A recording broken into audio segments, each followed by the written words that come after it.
সমবেত হয়েছি আমরা ৪৭ প্রিলিমিনারি পরীক্ষায় উত্তীর্ণ হয়ে বর্তমানে রিটার্ন পরীক্ষার প্রস্তুতি নিচ্ছি। আমরা এখানে থাকার কথা নয়, আমরা থাকার কথা পড়ার টেবিলে, কারণ অলরেডি পিএসসি একটা রুটিন দিয়েছে ৪৭-এর রিটার্ন পরীক্ষা হবে ২৭ নভেম্বর। তাহলে আমরা আজকে এখানে কেন আমাদেরকে রাস্তায় আসতে হলো? আমাদের পিএসসির চেয়ারম্যান স্যার, আমাদের শ্রদ্ধেয় স্যার, তিনি আমাদের এই মুহূর্তে অভিভাবক, তিনি একজন বিজ্ঞ ব্যক্তি। তার কাছ থেকে আমরা অযৌক্তিক কোনো কিছু আশা করি না। আমরা যে দাবি নিয়ে এসেছি সেটা আজকের একদিনের নয়, আমরা অনেক দিন ধরে তার কাছে বিভিন্ন দাবি নিয়ে বিভিন্নবার গেছি, কিন্তু তিনি আমাদেরকে প্রতিবার খালি হাতে ফিরিয়েছেন, বিভিন্নভাবে ইভেন হেনস্থাও করেছেন। তিনি গত ৯ তারিখ আমরা চট্টগ্রাম, রাজশাহী এবং সারা দেশের বিভিন্ন প্রার্থীরা পিএসসিতে গিয়েছিলাম তার সাথে কথা বলতে। তিনি কথা বলেন নাই, তিনি বরং তার এই স্বৈরাচারী আচরণ দেখিয়েছেন। তিনি পুলিশ দিয়ে আমাদের উপর হামলা করেছেন, বিভিন্ন ভাই এখনও হসপিটালে ভর্তি আছেন। তারা কীভাবে রিটার্ন পরীক্ষা অংশগ্রহণ করবেন আমরা জানি না। এর মধ্যে 1100 নম্বরের প্রিপারেশন নেওয়াটা আমাদের জন্য খুবই টাফ। তাহলে আমরা 27 তারিখে কিভাবে এক্সামে বসবো? আমরা তো প্রিপারেশনটা 50%ও হয় নাই। তাহলে এখন পিএসসি চেয়ারম্যানের উচিত এটা একটু কনসিডার করা ফার্স্ট টাইমারদের জন্য। আপনি আমাদের সাথে যে ডিসক্রিমিনেশনটা করতেছেন এটা ইনজাস্টিস হচ্ছে, সুতরাং আপনাকে এই জায়গায় ইকুইভ্যালেন্ট করতে হবে। অতীতে আপনি রিটার্নের জন্য কত সময় বরাদ্দ করেছেন, কেন 47-এর জন্য আপনি শুধুমাত্র 2 মাস টাইম বরাদ্দ করতেছেন? সুতরাং আমি স্যারদেরকে আবারও রিকোয়েস্ট করবো যে স্যার যাতে আমাদের একটা যৌক্তিক সময় দিয়ে আমাদের একটা কাঙ্ক্ষিত লক্ষ্যে পৌঁছানোর জন্য পথ সুগম করে দেয়। এই 2 মাসের মধ্যে আসলে এত বড় সিলেবাস কোনোভাবেই কমপ্লিট করা সম্ভব না। তো আমরা এরই ভিত্তিতে আমরা গত 9 তারিখে আমরা ঢাকাতে গেছিলাম, সবাই পিএসসির যে পরিচালক বা কর্মকর্তা তাদের সাথে কথা বলতে গেছিলাম, কিন্তু তারা তো আমাদের সাথে কথা বলে নাই, উপরঞ্চ আমাদের উপর হামলা করছে।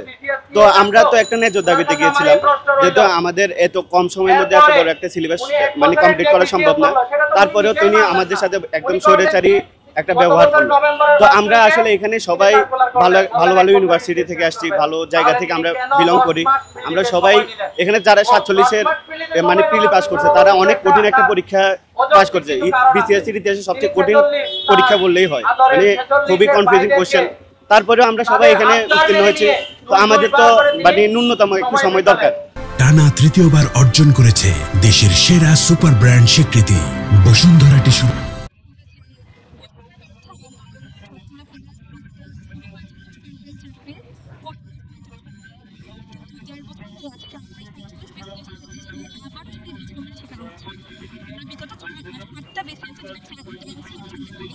যে একটা বিসিএসের ন্যূনতম লিখিত পরীক্ষা হয়েছে 2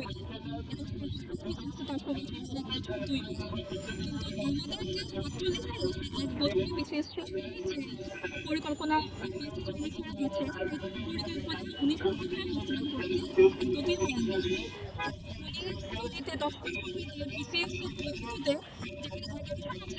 হয় সেখানে 2 মাস এবং এর মধ্যে 49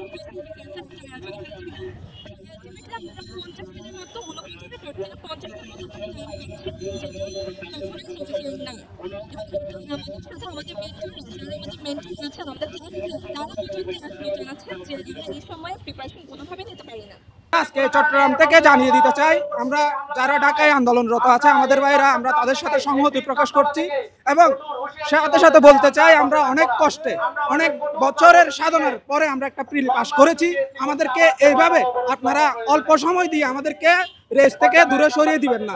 এই প্রিলি পাসের মাধ্যমে আমাদের পরিবার আমাদের থেকে একটা স্বপ্ন দেখতে শুরু করেছে, আমার ছেলেটা কিছু করবে, কিন্তু এই যে কম সময়ের মধ্যে যারা অতীতে বেশি সময় পেয়েছে তাদের সাথে আমাদের পেরে ওঠা কখনোই সম্ভব না। তো আমাদের দাবি হচ্ছে, আমাদের দাবিটা আপনারা মেনে নিন, আমাদেরকে একটা যৌক্তিক সময় দিন।